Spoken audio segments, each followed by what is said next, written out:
The next presentation is from on the advances in the active, smart and sustainable food packaging, which is most relevant for this particular MSME training. So this is being given by Professor Rajeshwar S. Majde. He is a renowned scientist, chief scientist and presently head of the food packaging technology division at CFTRI Mysore, Central Food Technological Research Institute, Mysore. And he has active experience, sir, how much? 36 years of experience in this packaging area, and he has number of patents, industry collaborations and other externally funded projects he is handling, and he is the true expert in this particular area. So I hand over to him so that he can deliver what this lecture will be very insightful also, so try to get. Thank you, sir. Thank you so much. Another 15-20 minutes on active and smart packaging, and maybe another 20 minutes on solving the myth of biodegradable materials. A lot of people talk about the biodegradable materials, and understanding of the biodegradable material in the faculty as well as in the entrepreneurship is very poor. So understanding this, I think if this is okay. Is that okay? To the last one? Madam, is this okay? Okay, great. And please keep it in mind. If it is a monologue, it is not good. So if it is interaction, it is always good. Everybody should interact also. Yeah, so no question is silly question, because question is question, right? So let us see. Bear with me because I know only packaging, I don't know anything else in packaging because 36 years I worked only in packaging. So when you go to the market, you don't see packaging, you don't see the food, but you see packages and packages everywhere. Yes. They say first impression is very difficult to change, right?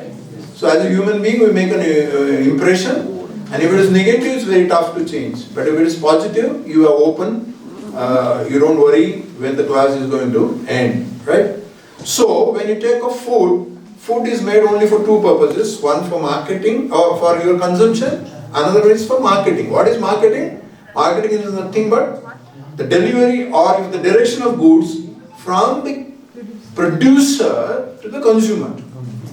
That's all activities involved in that. Can be packaging, sales, everything is a part of marketing. And packaging is means of ensuring the safe delivery of the food to the consumer. That's all. There is nothing more than that. So if you have some magic like earlier ages where you have mantra power and then you can deliver your product wherever it is required, then packaging is not required, right? I assume that you don't have that power. Do you? No. He doesn't. Okay, good. So when you're talking about packaging systems, it affects every part of the food processing. It can be purchase, production, product development, marketing, distribution and retail. So you cannot keep packaging in isolation. Very important. Now when you're talking of the basic functions are content, protect, perform and communicate. We'll see one by one. All of us are okay with my English? Yes. You want something in Hindi? No. Okay. Now, containing, what is that? Holding the product together and within, that's all. When I was young, it was very difficult to go to the market to purchase something. If you have to purchase 10 items, you will take minimum of half an hour to 45 minutes because there is no containment. Just put that thing, somebody has to weigh, put it there, sometimes wrong. A lot of errors used to be there, but that is not the way. Now, another important thing is prevents the entry conditions. Dirt, dust, anything coming in is prevented. So hence what you need to do, you need to look at the package construction. What sort of a shape packaging should have, what should be body, joint, closure, all that. And importantly, the strength of the material. Depending upon the density of the material, the strength also matters. Hence in terms of tensile strength, tear, puncture resistance, all this is very, very critical and important. Very importantly, package product compatibility. That means when any packaging material comes in contact with the food, packaging material should be food grade. I'm sure you know what is food grade. Anybody, any entrepreneur here? Entrepreneurs are also there. They have not, today they have not joined. Yeah. What is that you in business? Which business you are in? Apple.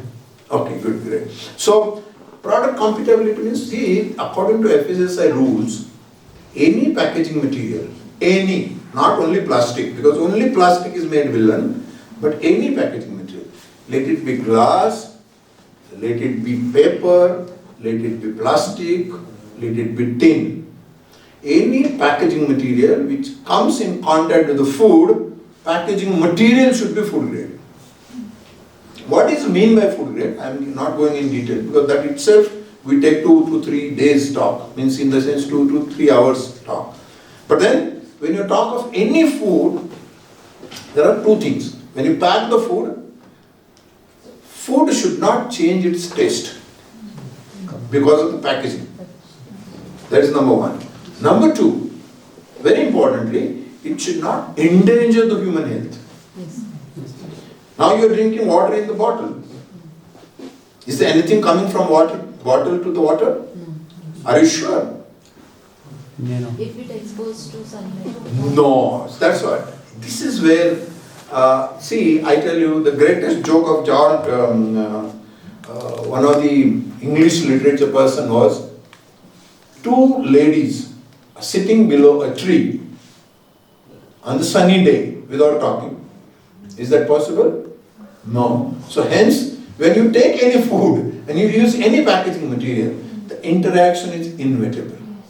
Definitely something from the packaging material coming to the food. Are they micronutrients? Are they vitamins? No. It is, in the best condition, it is the dirt which is not going to harm your health. But chances are there, they can be chemicals which can be very harmful. Can you stay without packaging material in the food? You cannot survive. But then what is the source? Best way is not to use any packaging material anywhere, to be safe. But that is not possible. Then the regulation has to come into picture. What regulation says? That this smart girl, if she is drinking water daily from this bottle, the chemicals coming from the bottle should not endanger her health. That is as a government regulation. How you ensure?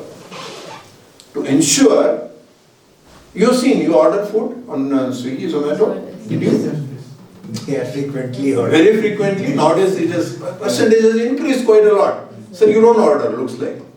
Do you? Do you order food from Swiggy, Zomato? Very rare, huh? Okay, good, great. Now when the food is delivered in what? Plastic container. Plastic mostly, right? Except Mumbai Dabawala, where they give it in the steel. Now you take out the food, clean the container, smell the container. What it smells? Food. It smells Food, spices, touch it, oily. oily.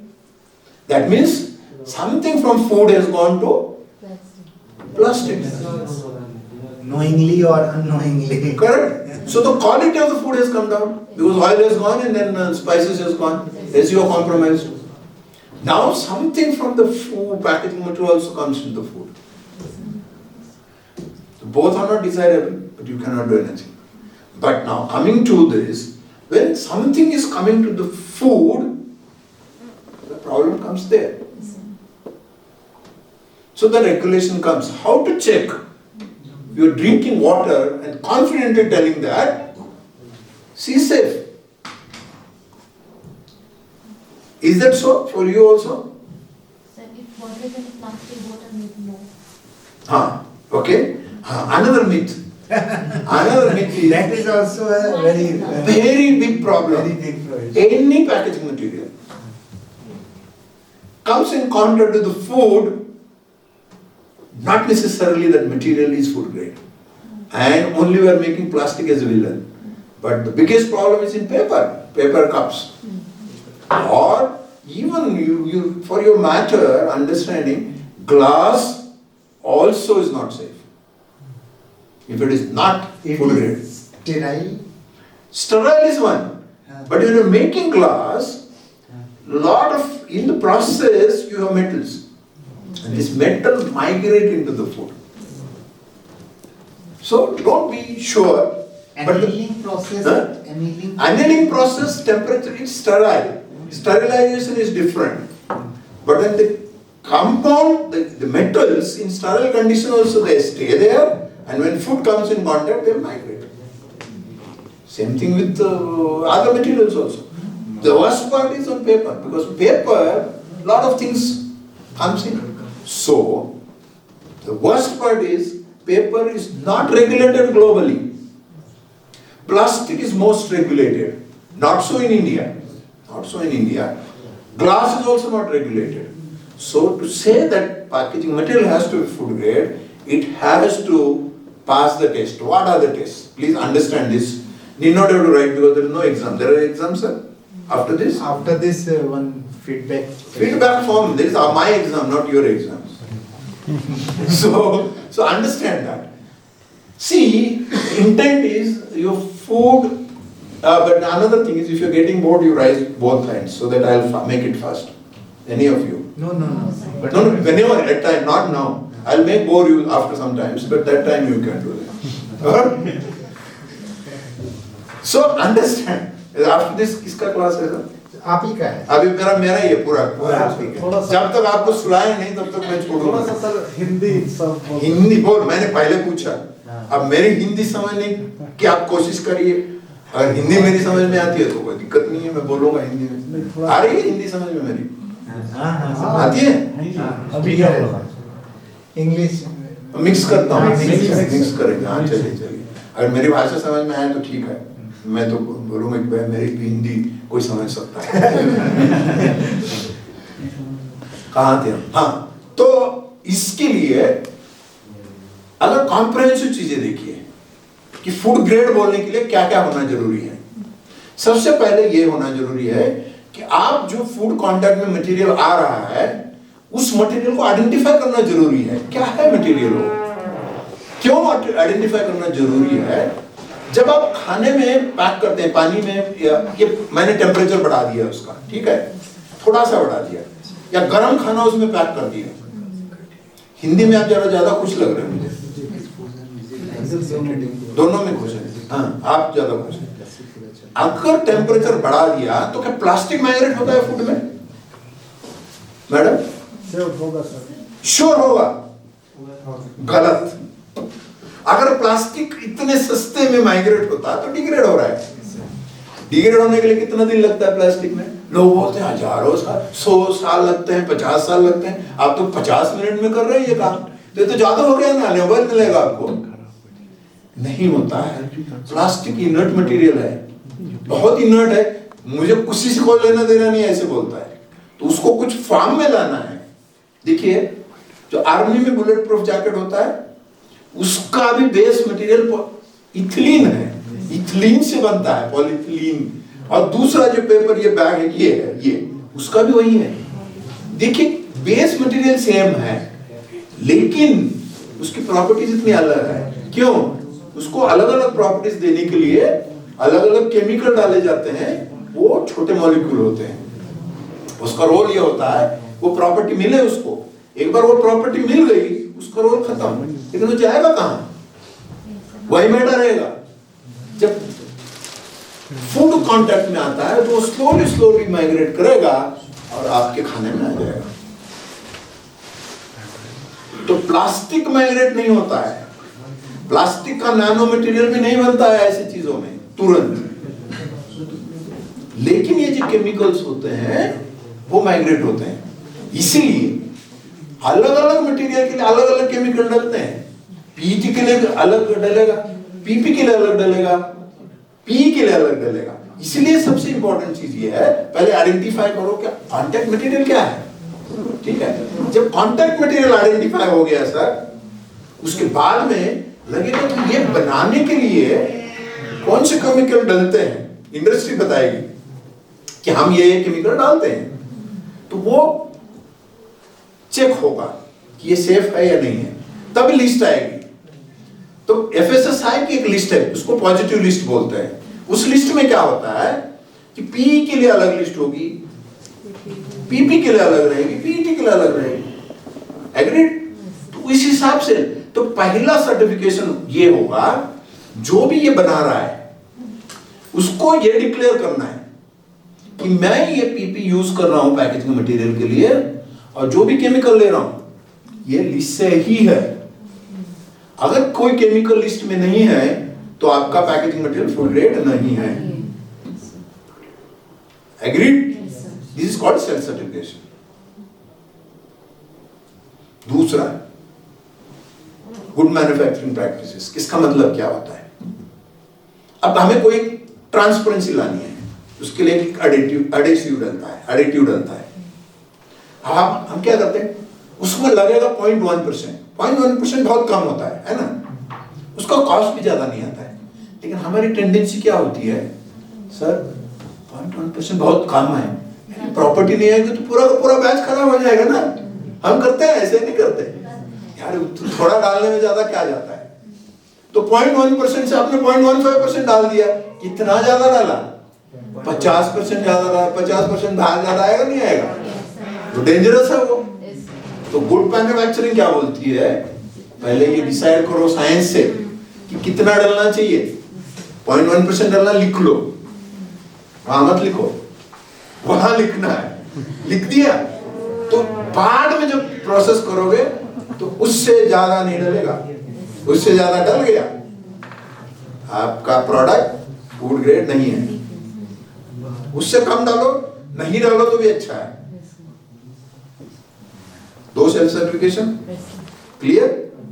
तीसरा, global migration. इसका मतलब क्या है sir? दारू जानते हैं? वो बारूद नहीं, दारू, अल्कोहल बॉटल में रखिए, पानी रखिए, किसमें ज्यादा एक्सट्रैक्शन आएगा? केमिकल एक जैसा नहीं आएगा ना। अल्कोहल और वाटर में किसमें ज्यादा आएगा? Depends on the reactivity of the. Most of the time जब हम एक्सट्रैक्शन करते हैं, एक्वियस एक्सट्रैक्शन और अल्कोहल के एक्सट्रैक्शन करते हैं, किसमें ज्यादा आता है एक्सट्रैक्ट? इथेनॉल वाला आता है ना ज्यादा। हाँ ठीक है, पर एक जैसा नहीं है, अलग, आपका टेस्ट चेंज होगा। एग्रीड? दूसरा, किस टेम्परेचर पे पैक कर रहे हैं, रख रहे हैं? -18 पे रखते हैं कुछ, है ना, फ्रोजन फूड 8 डिग्री पे रखेंगे। कोई थर्मल प्रोसेसिंग करता है 121 फॉर 10 मिनट्स, 15 मिनट्स, 5 मिनट्स, जितना भी है।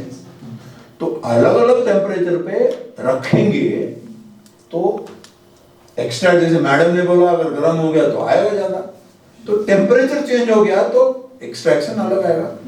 एग्रीड? सर कितने टाइम रखोगे? एक दिन, एक हफ्ता, एक महीना, एक साल, 2 साल? ज्यादा रखोगे ज्यादा आएगा। तो टेस्ट इस पे डिपेंड करता है। खाना क्या रख रहे हो अंदर, कितना टाइम पर रख रहे हो, कितने टेम्परेचर पर रख रहे हो, तो सब टेस्ट होना है। तो एक प्रोडक्ट को सबके लिए करना है तो 17-18 टेस्ट होते हैं, तभी ये प्रोडक्ट सबके लिए। लेकिन आप ये दूसरी चीज के लिए यूज ही नहीं कर रहे हो तो दूसरा टेस्ट करने की जरूरी नहीं है। पानी के लिए कर रहे हो तो पानी करो। तो ये है टेस्ट करने का प्रोसीजर। अब दूध, उसमें 2 पार्ट है। एक पार्ट नंबर 1 कि कितना क्वांटिटी आ रहा है, आपने रखा ये टेम्परेचर पे, ये टाइम, ये चीज कितना आ रहा है, इतने वो लिमिट है। ग्लोबल माइग्रेशन का लिमिट है 60-50 ppm, जो भी है, उससे ज्यादा नहीं होना चाहिए। लेकिन ये क्या देता है, ये हेल्थ का कुछ नहीं बोलता है, कितना डर्ट उसमें आ रहा है इतने बोलेगा।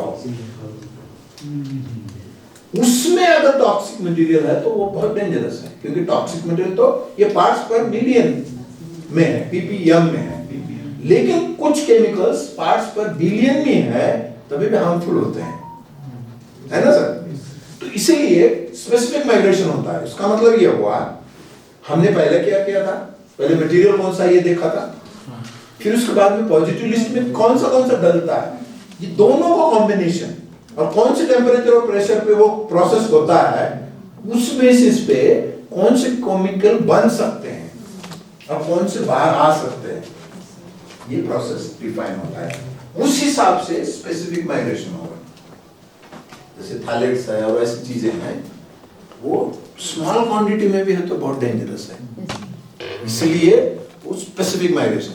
ये चारों सर्टिफिकेट जब आपके पास है तब जाके आपका पैकेजिंग मटेरियल फूड ग्रेड है। So it has to pass through all these. All four. If you are an entrepreneur, you are bound to have these 4 certifications. But the best part is, the 4th regulations are not very strong anywhere globally also. So other 2 tests are okay. So is this okay? Yes, sir. Now I think I need to keep tab on this because I have a habit of talking more. Do you agree with me? No comments, huh? Continue. So, when we are talking of the protection, the product gets spoiled because of 2 reasons. One is the moisture, another is oxygen. So, in some cases, if you take bread, or I'm sorry, bread, not bread, you take Horlicks, any biscuit or Horlicks sort of a product. When you keep it outside, because you have dehydrated it, it absorbs the moisture and it loses its property and shelf life is reduced. So you need a packaging material which protects moisture from outside going to inside. So that see, biscuit, if you keep it in the packet, you will have 1 month, 2 months, 3 months, 6 months. But the moment it is taken out, no time it goes bad. आपका biscuit ऐसे करता है या कोई अलग है? ऐसा ही है? चलो ठीक है फिर। तो in case of bread, cake, it's ulta. It loses the moisture and it becomes hard. So here, loss of moisture and their gain of moisture has to be protected. So what is called as the water vapor transmission rate, the amount of moisture going from outside to inside or from one side to another side in the packaging material has to be defined. Because if you have a nice product and if your packaging material is not good, in no time product can go bad. Similarly for oxygen. Outside oxygen is 21%, 20+%, and inside whatever you reduce, and if your packaging material is not good, it goes slowly from outside to inside and product goes bad. So hence, there the water vapor transmission rate and here oxygen transmission rate has to be monitored and defined. In some cases, take the example of chips.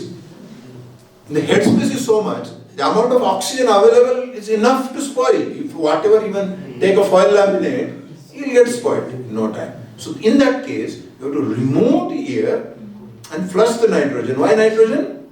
Because it's inert and economical also. Inert means it doesn't hold the moisture and no oxygen. Because of that, you extend the shelf life. So understanding this is very important. In some cases, light. So if you look at the product like this thing,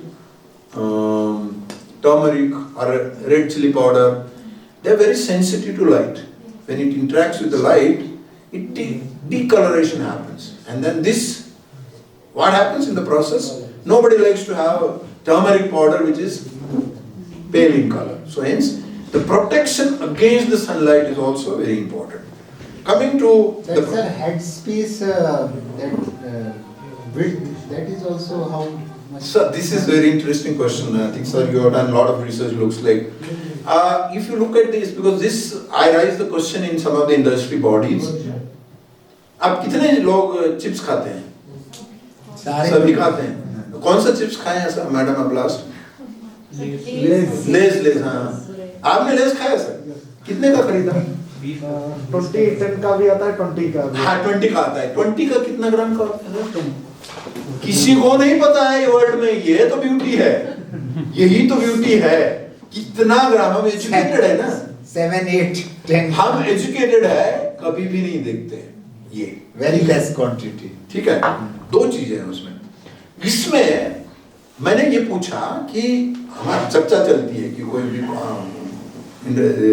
एक बार planning commission के इसमें भी चर्चा चल रही थी कि उसमें हेड स्पेस कितना होता है? आधा हेड स्पेस होता है ना?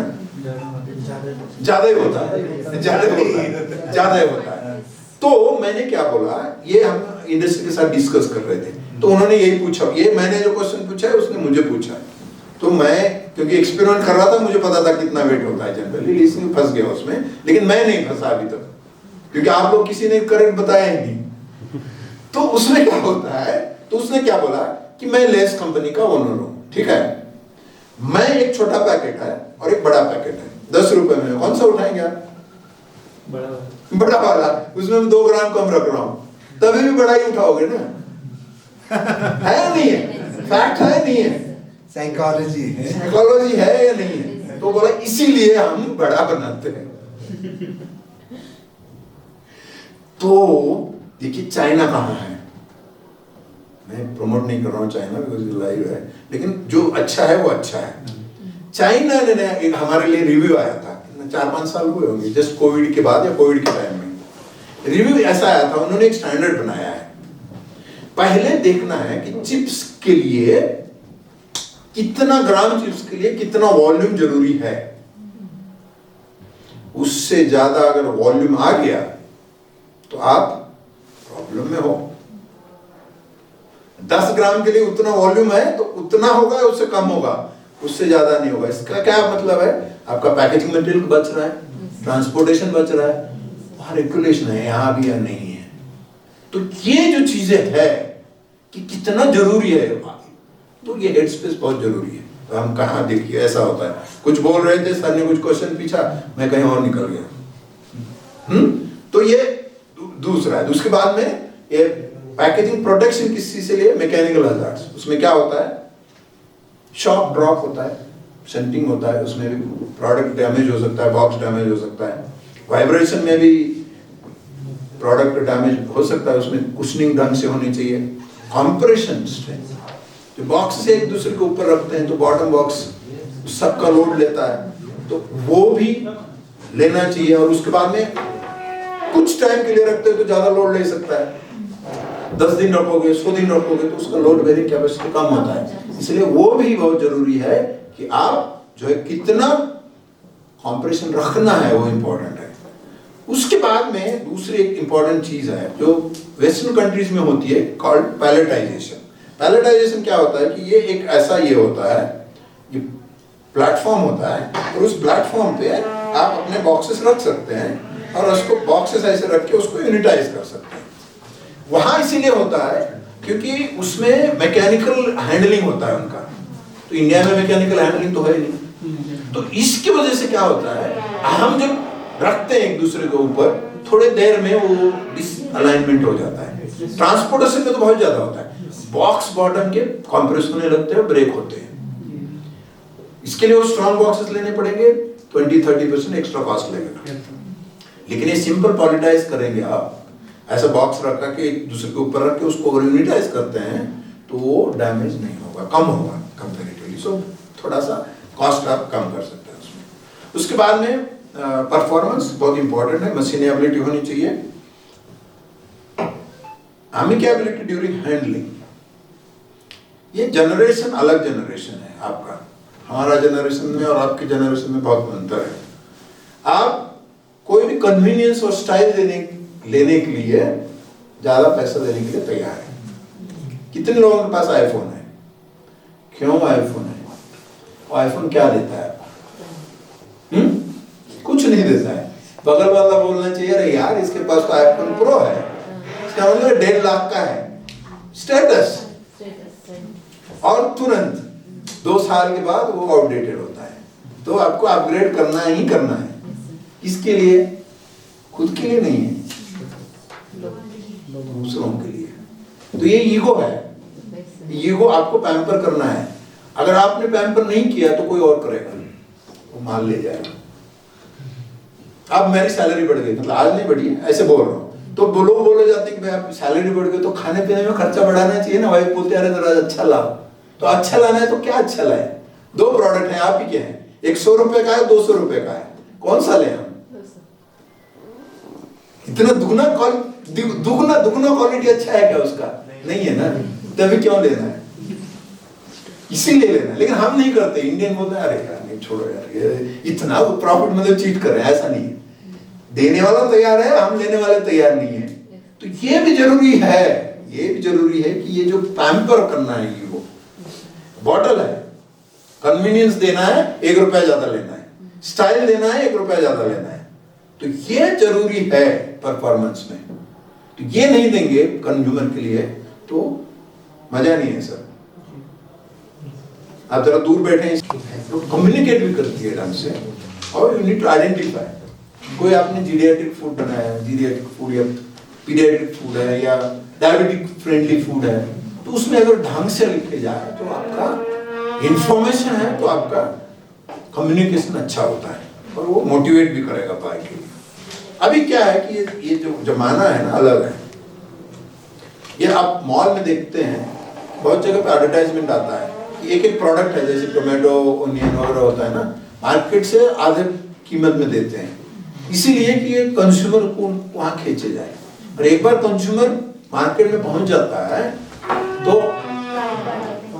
Through different offers, attractiveness, everything, हाँ, उस पे बिलियंस ऑफ डॉलर्स यूज हो रहे हैं कि इन लेडीज साइकोलॉजी में मार्केट में जो जाती है मॉल में, तो कोई चीजें देखने के बाद उसके दिमाग में क्या चलता है, क्या खरीदती है।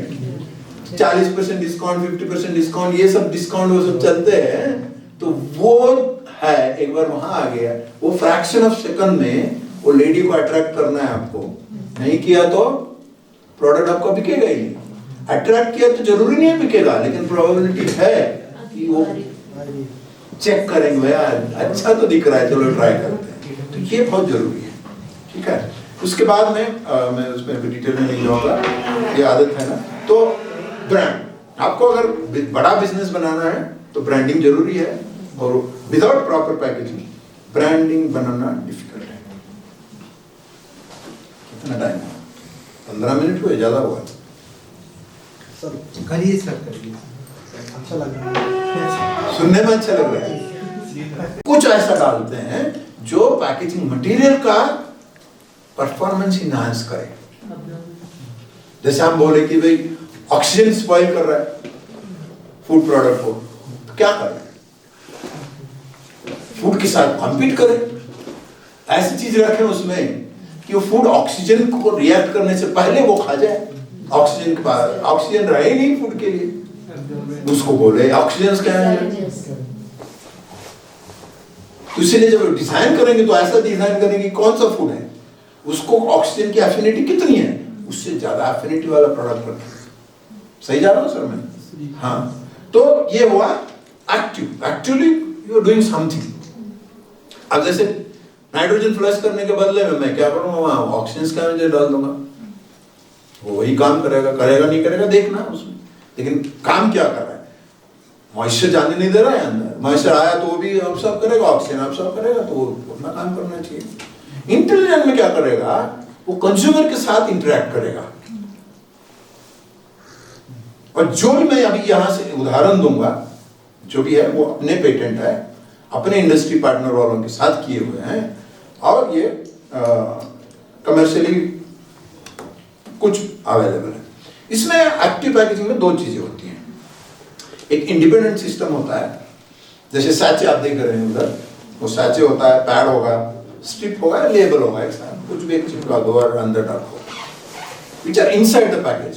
पैकेट जो अभी फूड रख रहे हैं उसमें साथ में रख दो बस। उसमें प्रॉब्लम ये होता है कि सेमी सॉलिड और लिक्विड के लिए यूज नहीं कर सकते। इनकॉर्पोरेशन मतलब पैकेजिंग मटेरियल में ही चीज डालो, वो तो सैचे डालने की जरूरी नहीं है, 2 सिस्टम है डालने के।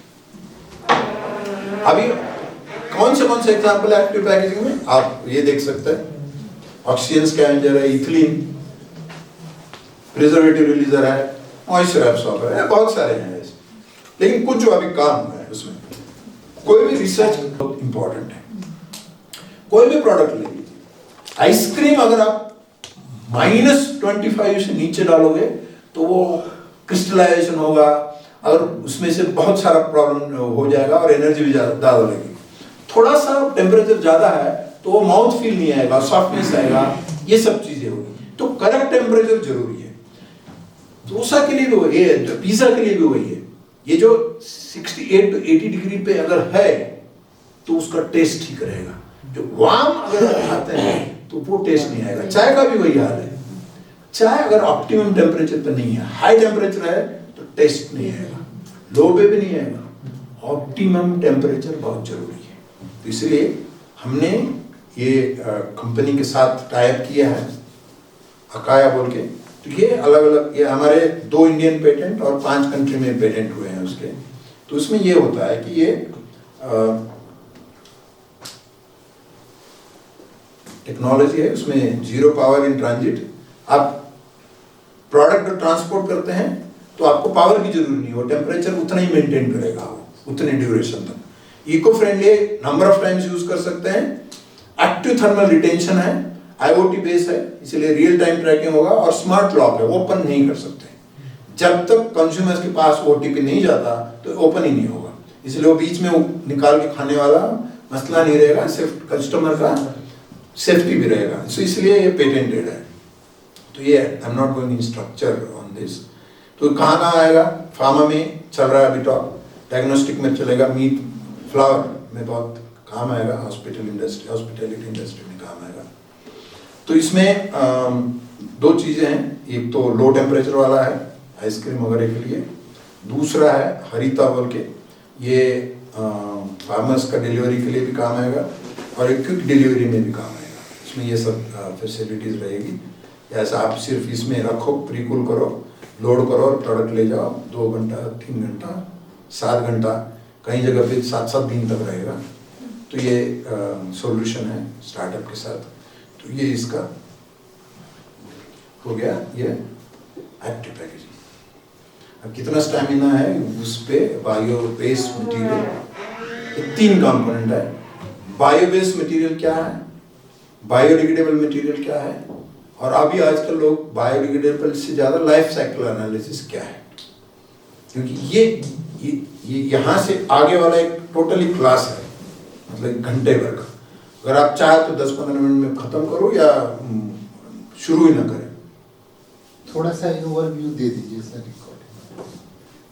आप निकलना है तो निकल सकते, आपको जाना है लेकिन रुकिएगा, क्योंकि इसमें ट्रेनिंग में हाँ वो तो है ऑब्वियसली। हाँ फिर हमारे पास नहीं वो आ जाएगा वहाँ मिनिस्ट्री से। नहीं मुझे तो करना है।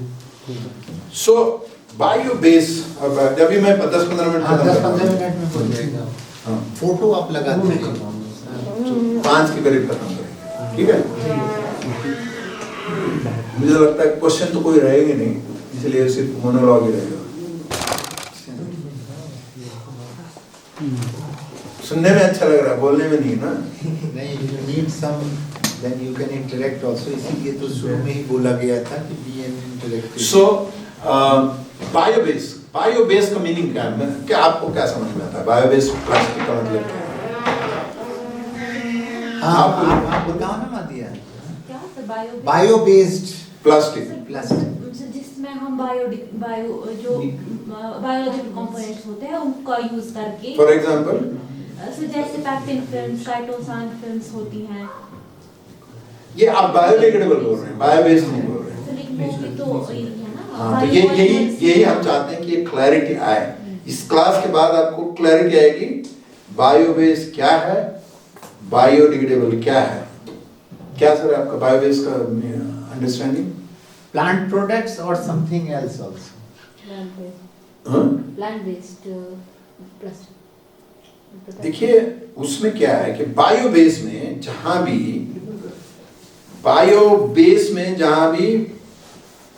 बायोबेस मटेरियल जैसे फॉडर है या इस टाइप का जो मटेरियल यूज होता है उससे प्लास्टिक बनता है, वो बायोबेस हुआ। लेकिन जो बायोबेस है सब वो बायोडिग्रेडेबल जरूरी नहीं है। फॉर एग्जाम्पल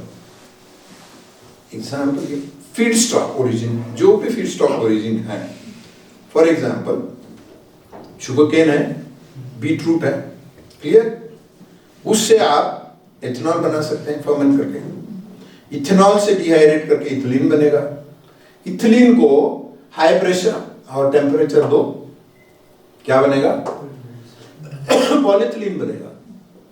ये पॉलीथिलीन एग्जैक्टली सेम है जो फॉसिल से बनता है, उसमें कोई अंतर नहीं है। लेकिन ये पॉलीथिलीन बायो बेस है। क्यों? ओरिजिन वहां से, फीड स्टॉक से। उसमें एडवांटेज क्या है? इसका एडवांटेज ये है, ये 40 to 60% lower green gas effect को दिखाएगा। ये ग्रीन हाउस इफेक्ट जो है कम करेगा, क्योंकि फॉसिल फ्यूल नॉन रिन्यूएबल है, ये रिन्यूएबल सोर्स है, इसीलिए वो होगा। दूसरा है, इसमें क्या होता है कि ये जो बगास होता है ना इंडस्ट्री में, उसका यूज करके एनर्जी आप यूज करेंगे तो उसको एक को प्रोडक्ट बनेगा, इसलिए उसमें भी इफिशियंसी आएगी। तो इसके बाद जैसे मैंने बोला कि अगर आप फील्ड स्टॉक से लेते हैं, उसमें से पी बनेगी, पीईटी बनेगी, पीपी बनेगी। ये एग्जैक्टली वैसे ही रहेगा, लेकिन ये नॉन डिग्रेडेबल है। फीड स्टॉक से बना इसलिए वो डिग्रेड नहीं होगा, क्योंकि जैसा नॉर्मल प्लास्टिक है वैसा ही रहेगा, लेकिन उसको बायोवेस्ट कहा जाएगा। दूसरा बायोवेस्ट में फॉसिल बेस वाला, तो ये यही ड्रॉप इन एडवांटेज में जाएगा, वही रिसाइकल होगा, वही वैसे ही रहेगा। ठीक है। दूसरा है डिग्रेडेबल। डिग्रेडेबल में बायोवेस्ट होता है, जैसे बायोवेस्ट से पीएलए है, पीएचए है, या स्टार्च बेस्ड मटेरियल्स है। आ रहा है सर मार्केट में अभी बायो एंड दिस? हाँ सर, 14% मैं बता रहा हूँ, 14% पी है जो बायो बेस पी है ग्लोबली, 14% है मार्केट में। टोटल बायो बेस का जो मटेरियल है वो 14% पी में मेन है, मैं बताता हूँ उसको। दूसरा है डिग्रेडेबल जो मटेरियल है, उसमें बायो बेस डिग्रेडेबल है, नॉन बायो बेस है, तो ये आपका कंपोस्टेबल में जाएगा। जैसे मैंने बोला ये पी बेस है। दूसरा पीईटी में क्या प्रॉब्लम है? पीईटी में ऐसा प्रॉब्लम है सर, एक तो दो कंपोनेंट लगते हैं पीईटी में, एक तो टेराफ्थैलिक एसिड और दूसरा है मोनोइथिलीन ग्लाइकॉल। टेराफ्थैलिक एसिड जो 70% लगता है, वो बायोलॉजिकल सोर्स से बन ही नहीं सकता अभी तो कोई रिसर्च करके बनाए तो वो आपको ये फॉसिल फ्यूल से लेना पड़ेगा। लेकिन जो 30% है बायो एमईजी, वो बायो बेस से आएगा। 30-70 कॉम्बिनेशन में ये हाइब्रिड बनेगा, लेकिन इसको भी बायो बेस कहा जाएगा। क्लियर? तो पी तो 100% बायो बेस होगा, पीईटी 30% बायो बेस होगा, 70% नॉन बायो बेस होगा, लेकिन इसको बायो पीई ही कहा जाएगा। क्लियर?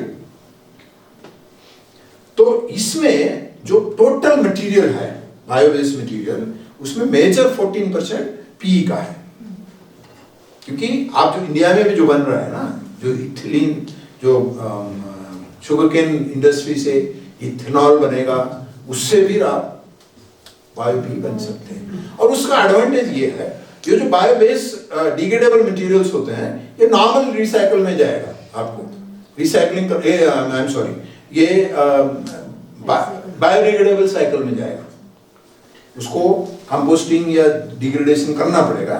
लेकिन जो नॉन बायो बेस है, बायो बेस पी वगैरह है, ये नॉर्मल पी जैसे काम करेगा, वैसा ही रिसाइकलिंग होगा, वैसा ही बाकी की चीजें होंगी।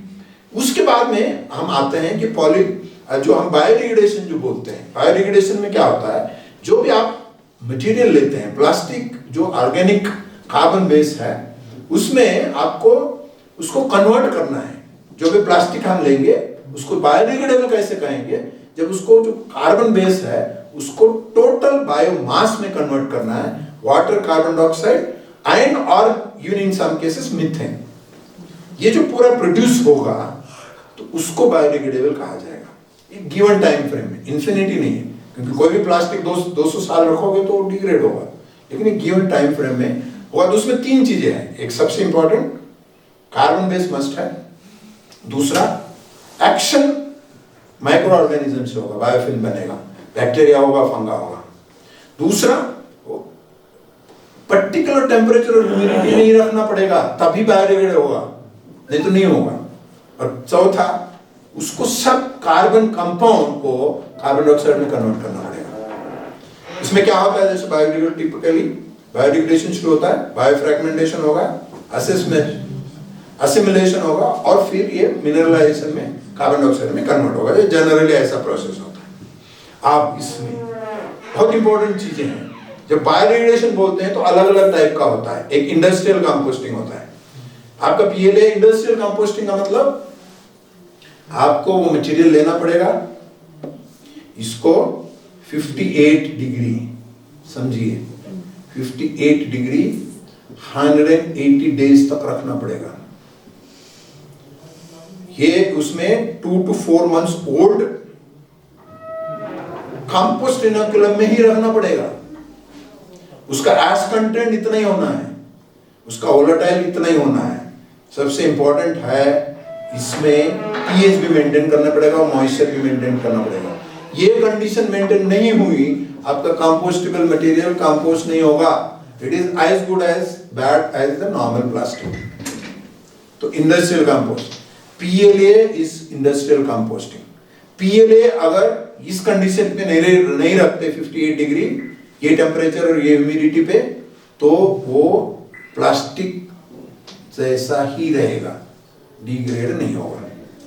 होम कंपोस्टिंग में क्या होता है, उसमें टेम्परेचर रेंज कम रहेगा, ये उसका अलग स्टैंडर्ड है। जो हम डस्टबिन में डालते हैं, गार्डन वेस्ट में डालते हैं, उसका टेम्परेचर नॉर्मल टेम्परेचर में वो डिग्रेड होना चाहिए। ड्यूरेशन बढ़ेगा उसका, उसको आप ज्यादा 1 साल तक रखेंगे तो उसको कंपोस्ट होगा, वो home composting. Industrial composting, home composting.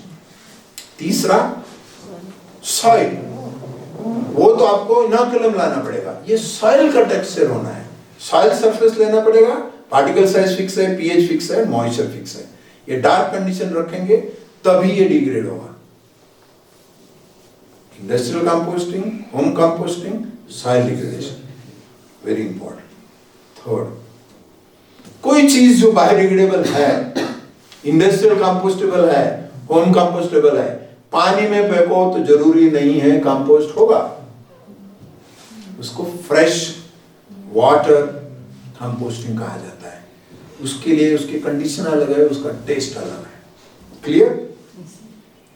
जो चीजें फ्रेश वाटर में डिग्रेड होती है जरूरी नहीं है मरीन में हो, क्योंकि मरीन में लो न्यूट्रिएंट डेंसिटी होती है, हाई सैलिनिटी होती है, उसके बाद में उसका टेम्परेचर भी लो होता है, तो इसके लिए टेस्ट अलग है। चौथा, इनएरोबिक बायोडिग्रेडेशन खत्म हो रहा है मैडम। नहीं वो दूसरी बैठ जाइए। सो ये इनएरोबिक, ये एब्सेंस ऑफ ऑक्सीजन में आपको मीथेन जनरेट होता है, तो ये एक और डिग्रेडेशन। आप लिंक देख लीजिए, aerobic composting, marine, anaerobic digester, these are different tests। अभी उसके बाद में उसका सैंपल प्रिपरेशन अलग अलग है, ये डिफरेंट टेस्ट है। कुछ आया अभी? थोड़ा अंडरस्टैंडिंग आया बायोडिग्रेडेशन कैसा है और कैसे कैसे कंडीशन में है। तीसरा ये कहानी, हाँ दूसरी चीज है अभी डिग्रेडेशन वर्सेस प्रोडक्शन फुटप्रिंट, ये अंडरस्टैंडिंग जरूरी है। अभी बहुत सारे प्रोडक्ट बायोडिग्रेडेबल है, कौन सा अच्छा है, कौन सा अच्छा है, पीएलए अच्छा है, पीवेट अच्छा है, कौन सा अच्छा है, कैसे डिसाइड करेंगे? तो इसीलिए उसको प्रोडक्शन फुटप्रिंट बोलते हैं, कार्बन फुटप्रिंट बोलते हैं। उसमें वेरिएबल डिग्रेडेशन पार्ट है, लाइफ साइकिल एनालिसिस है और स्ट्रेटेजिक पिवट, ये चीजें देखना जरूरी है। अब देखिए हमने जो बोला है ये यहाँ लिखा है, marine degradation, fresh water degradation, landfill, home composting, industrial and aerobic. Clear है ये? अब देखते हैं एक एक करके कौन सा मटेरियल में क्या क्या होता है। पीएलए ले लिए, सब जगह पे पीएलए की बातें होती है, पीएलए बायोडिग्रेडेबल है, ये है वो है, ये बस है ना सर। अब पीएलए में क्या प्रॉब्लम है? पीएलए इस टेक्सचर में लगा दीजिए आप, मरीन में 2% से कम डिग्रेड होता है, दूसरी जगह डिग्रेड नहीं होता है। इंडस्ट्रियल कंपोस्ट होता है 90%, लेकिन इंडस्ट्रियल में आपको ये कंडीशन होना है, 58 डिग्री ये ह्यूमिडिटी और सब कंडीशन, वो कहाँ है इंडिया में? तो PLA अगर कंडीशन ठीक नहीं है तो इज नॉन डिग्रेडेबल है, ठीक है? तो कहाँ यूज कर सकते हैं? जहाँ क्लोज लिप सिस्टम है, जहां आप इंडस्ट्री कंपोस्ट कर सकते हैं, यही यहाँ यूज होना है। क्लियर? दूसरा PHB एंड PCL, इसमें देखिए ये है of general marine as well as soil degradation देते हैं। ये देखिए सॉइल डिग्रेडेशन होगा, फ्रेश वाटर, मरीन।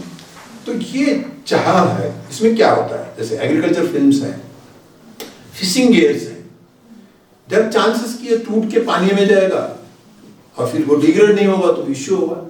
तो अंडरस्टैंडिंग करना है कि मटेरियल कौन सा है और कहाँ यूज हो सकता है, उसी जगह पे अगर यूज होता है तो मदर अर्थ के लिए ज्यादा बेटर है। नहीं तो PLA बोलेंगे तो बहुत बायोडिग्रेडेबल मटेरियल है, कहाँ जाएगा, कैसे डिग्रेड होगा। सो ये अंडरस्टैंडिंग बहुत जरूरी है, आप कौन सा मटेरियल की बात कर रहे हैं और कहाँ डिग्रेडेशन होगा, ये देखना जरूरी है।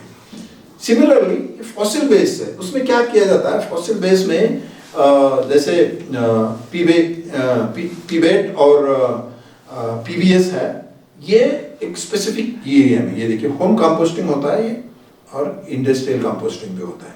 तो ये मल्चिंग फिल्म या अलग जगह पे सॉइल में जहां जहां जाता है, अंडरस्टैंडिंग कौन सा मटेरियल है और उसका यूज क्या है और उसका एंड ऑफ लाइफ क्या है, उस हिसाब से हम कनेक्ट करेंगे तो करेक्टली बायोडिग्रेडेशन क्या है और किस जगह पे जाता है।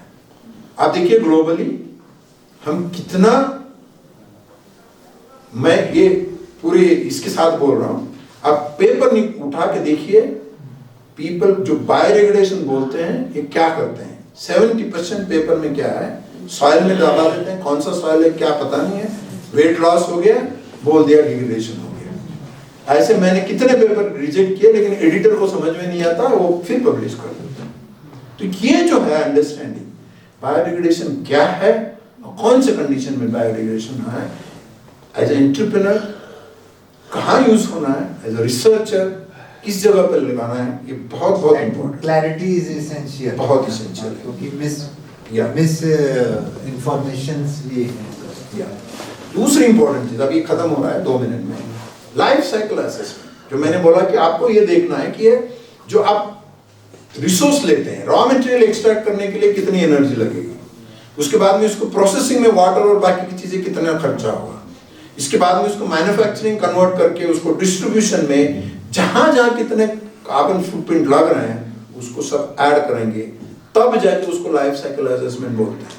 एंड में सिर्फ डिग्रेड हो रहा है, बायोडिग्रेडेबल हो रहा है बोल के ये असेसमेंट करना सही नहीं है। इसलिए आजकल बायोडिग्रेडेबल की जगह पे life cycle assessment is taking main role. तो जैसे आपने देखा SDP देखिए, LDP देखिए, PE देखिए, इसका प्रोसेस ये है और इसका एनर्जी इनपुट इतना है। ये जो बड़े इंडस्ट्रीज है बहुत एनर्जी इफिशिएंट है, क्योंकि इन्होंने इतना रिसर्च किया और इतना स्टैंडर्डाइज किया है, तो उसमें एनर्जी रिडक्शन का स्कोप ही नहीं है, क्योंकि ऑप्टिमम लेवल पे काम करते हैं। ये देखिए इसमें अगर आप ये लगाएंगे टैक्सेस, तो PHB जो हम बोलते हैं कि bacterial fermentation, energy requirement is very very high compare to PLA और PCL। तो ये होगा आपका मैट्रिक्स। ये हेड ऑन अगर लगाएंगे, PHB बहुत ज्यादा लेता है, PCL, SDP, PLA। So this is a matrix in terms of energy intensity. So when you are talking of any material, the energy intensity measurement is also very important in critical. So looking at the recycling and the composting, and जहाँ भी हम देखो recycling में क्या होता है, वही energy हम बार बार यूज कर रहे हैं, बहुत इफिशिएंट रहता है, लेकिन कंपोस्ट करना है तो पूरी एनर्जी चली जाएगी। इसीलिए अगर आप कोई एक रीयूजेबल मटेरियल है जिसको आप 50 टाइम्स यूज कर रहे हैं, उसके बदले में सिंगल यूज मटेरियल है, उसको 50 सिंगल यूज मटेरियल यूज करने पड़ेंगे। तो ये जो आप ये कर रहे हैं, आप देखना है कि इसमें ये बहुत ज्यादा एफिशिएंट रहेगा। जो रिपीट यूज कर सकते हैं, हो सकता है तो इसमें सबसे इंपॉर्टेंट टेक अवे क्या है? Problem is single use business model and not the material class.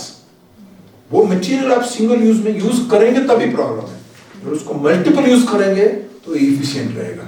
तो behavioural shift beats the material sir. So it's very very important, किस चीज के लिए क्या यूज करना है, ये इंपॉर्टेंट है। सिंगल यूज प्लास्टिक, हाँ, तो जो एक बार यूज करके हम फेंक देते हैं उसको सिंगल यूज प्लास्टिक। तो जहां हाई यूज है, सिंगल क्लोज लूप है, उसमें आप सिंथेटिक मटेरियल यूज कर सकते हैं। जहां पॉसिबल नहीं है रीयूज करना, उसको क्लीनिंग करना, उसमें बायोडिग्रेडेबल कंटेनर यूज कर सकते हैं, या जिसमें हाई रिस्क एनवायरमेंटल लीकेज जैसे नेट वगैरह है तो उसमें आप बायोडिग्रेडेबल मटेरियल यूज कर सकते हैं। No packaging material is universally based. Each has a trade-off in the carbon footprint, energy use and recyclability. Understanding the material and its footprint, energy use and recyclability is very very important for any use of plastic. Thank you so much. Thanks for your patience. मैं सोच रहा था कि एक दो लोग सो जाएंगे, नहीं सोए। Nice presentation. कई सारी चीजें अवेयर भी हो गई हमारे पार्टिसिपेंट्स को कि अभी वो उन पे डिपेंड है कि इतना दूर से आया, कोई काम कर रहा नहीं रहा। नहीं, they will be using for their entrepreneurship development and research. So from the MSME side, sir. Oh, thank you so much. Sir, one moment. And one file and.